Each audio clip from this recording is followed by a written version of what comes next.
Hello दोस्तों, मैं अवनीश कुमार हाजिर हूँ एफिलिएट स्टडी माइंड 99 बताने। टेंस चल रहा था हमने, ठीक है। हमने प्रेजेंट इंडेफिनिट टेंस पढ़ लिया था, पास्ट इंडेफिनिट टेंस पढ़ लिया था, फ्यूचर इंडेफिनिट टेंस पढ़ लिया था। उसके बाद प्रेजेंट कॉन्टिन्यूअस को पढ़ लिया था, फिर जो पास्ट कॉन्टिन्यूअस को पढ़ लिया था, फिर हमने फ्यूचर कॉन्टिन्यूअस को। उसके बाद हमने जो है प्रेजेंट परफेक्ट टेंस को पढ़ा, फिर हमने जो है पास्ट परफेक्ट टेंस को पढ़ा, और आज हम पढ़ेंगे फ्यूचर परफेक्ट टेंस। आइए देखते हैं क्या नियम है इसके, क्या पहचान है। पहचान सबसे पहले देखें पहचान। इस टेंस के वाक्य में यह प्रकट किया जाता है कि कार्य भविष्य काल में पूर्ण हो जाएगा। हमारा जो भी कार्य है वह क्या है, भविष्य काल में पूर्ण हो जाएगा। अगला पहचान है, इन वाक्यों के अंत में चुकेगा, चुकेगी, चुकेंगे, चुका होगा, चुका होगा, चुकी होगी, चुके होंगे, चुका होगा आदि शब्द आते हैं। अगर वाक्य के अंत में इनमें से कोई शब्द आपको देखने को मिल जाए तो वाक्य हमारा कहेगा फ्यूचर परफेक्ट टेंस। पहचान देखते हैं। आई और बी के साथ जो हेल्पिंग वर्ब हमारी रहेगी वो शायद हैव रहेगी। बाकी सभी कर्ताओं के साथ हमारी हेल्पिंग वर्ब रहेगी विल है। नेक्स्ट, अगर वाक्य नकारात्मक है तो नॉट का प्रयोग शैल, हैव या विल हैव के बीच में करते हैं। विल के बाद, शैल के बाद और हैव से पहले। नेक्स्ट, ठीक है। अगर वाक्य की शुरुआत क्या शब्द से हो रही है तो हम क्या की अंग्रेजी नहीं लगाते हैं, ठीक है। और क्या के स्थान पर कर्ता के अनुसार क्या है, हम उसका जो है हेल्पिंग वर्ब का प्रयोग करते हैं। अगला हमारा नियम है, अगर वाक्य के मध्य में कोई प्रश्नवाचक शब्द आता है तो सबसे पहले हम प्रश्नवाचक शब्द की अंग्रेजी लगा देते हैं, ठीक। सबसे पहले किसकी अंग्रेजी लगाएं, प्रश्नवाचक शब्द की। नेक्स्ट जो है, अगर वाक्य की शुरुआत क्या शब्द से हो रही तो हम कर्ता के अनुसार, ठीक है, हेल्पिंग वर्ब लगाएंगे। नेक्स्ट जो है, इस टेंस में मैन वर्ब की जो है ये याद रखने वाले थर्ड फॉर्म का प्रयोग करते हैं। कौन सा फॉर्म, थर्ड फॉर्म। आइए देखते हैं एग्जांपल्स। पहला हमारा एग्जांपल है, मैं खाना खा चुका हूं। तो इसको हम किस तरह से बनाएंगे, आई, कर्ता हमारा क्या है, मैं, आई, और हमने बताया था आई के साथ हेल्पिंग वर्ब हमारी रहने वाली है shall have. I shall have eaten। अब मैन वर्ब की थर्ड फॉर्म लगेगी, eaten the food। ये हो गया हमारा इसका ट्रांसलेशन। नेक्स्ट जो एग्जांपल हमारा नेगेटिव सेंटेंस है, वह गीता नहीं पढ़ चुका होगा, वह गीता नहीं पढ़ चुका होगा। तो सब्जेक्ट हो जाएगा हमारा ही, और अब ही के साथ हमारी हेल्पिंग वर्ब क्या रहेगी, विल।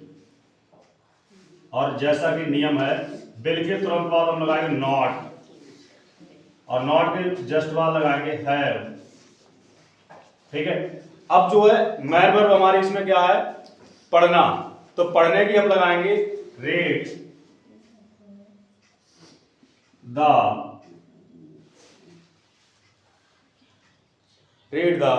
गीता। नेक्स्ट जो हमारा सेंटेंस है, क्या वह चाय बना चुकी होगी, क्या वह चाय बना चुकी होगी। तो इसका जो है अनुवाद करें, क्या से शुरुआत हो रही है तो हम वह के हिसाब, वह के अनुसार जो है हेल्पिंग वर्ब लगाएंगे will, will, will she have. Will के या शैल के तुरंत बाद जो सब्जेक्ट आएगा, will she have prepared, will she have prepared, बनाना भी होती है, प्रिपेयर्ड टी, और लास्ट में हमारा आ जाएगा क्वेश्चन मार्क जो साइन।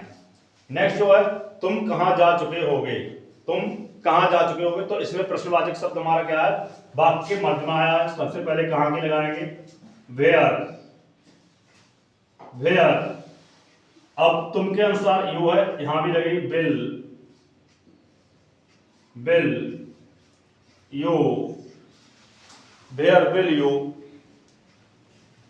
Have gone. जाना की सेकंड फॉर्म, गो की सेकंड फॉर्म, थर्ड फॉर्म होती है गॉन। एक ये नकारात्मक वाक्य, इसे देखते हैं, क्या वर्षा नहीं हो चुकी होगी, क्या वर्षा नहीं हो चुकी होगी।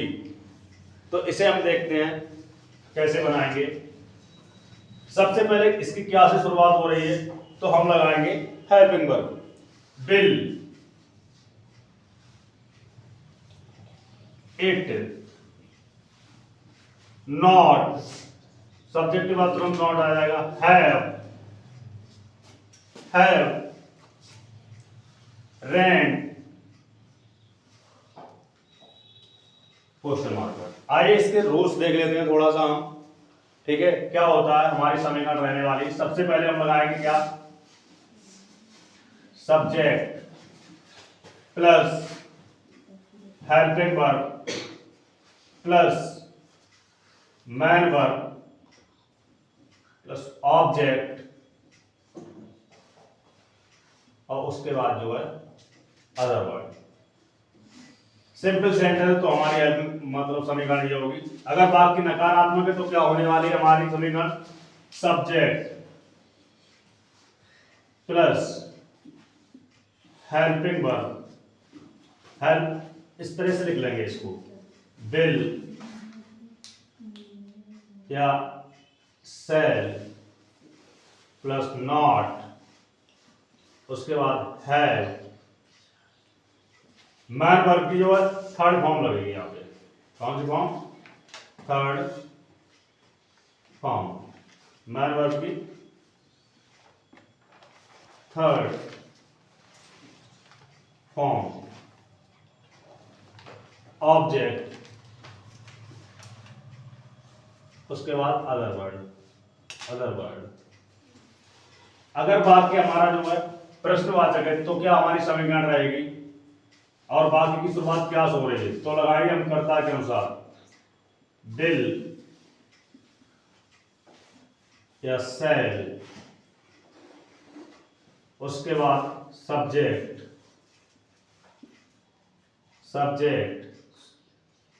फिर हैव, फिर उसके बाद मैन वर्ब की third form, object plus other word. अगर वाक्य के मध्य में कोई प्रश्नवाचक शब्द आता है तो हमारी समीकरण क्या रहेगी, तो सबसे पहले प्रश्नवाचक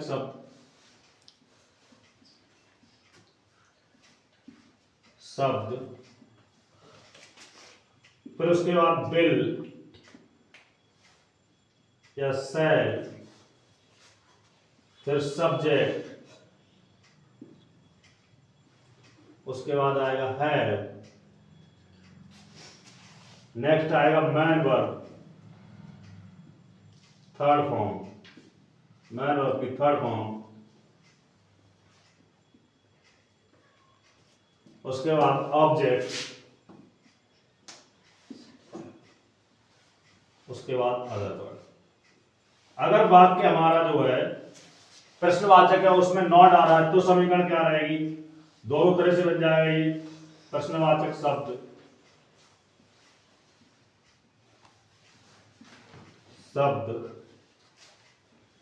उसके बाद जो है बिल या सेल,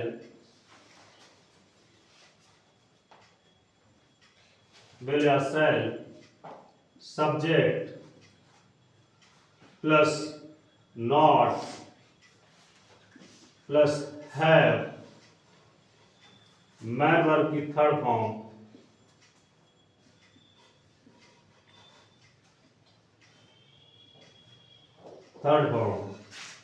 प्लस ऑब्जेक्ट,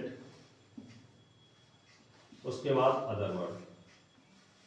चाहे कोई सा भी वाक्य हो आपका फ्यूचर परफेक्ट टेंस का, ये नियम लगाएंगे तो हमारा वाक्य क्या है, बन जाएगा। जय हिंद, नमस्कार, देखते रहें हमारे चैनल।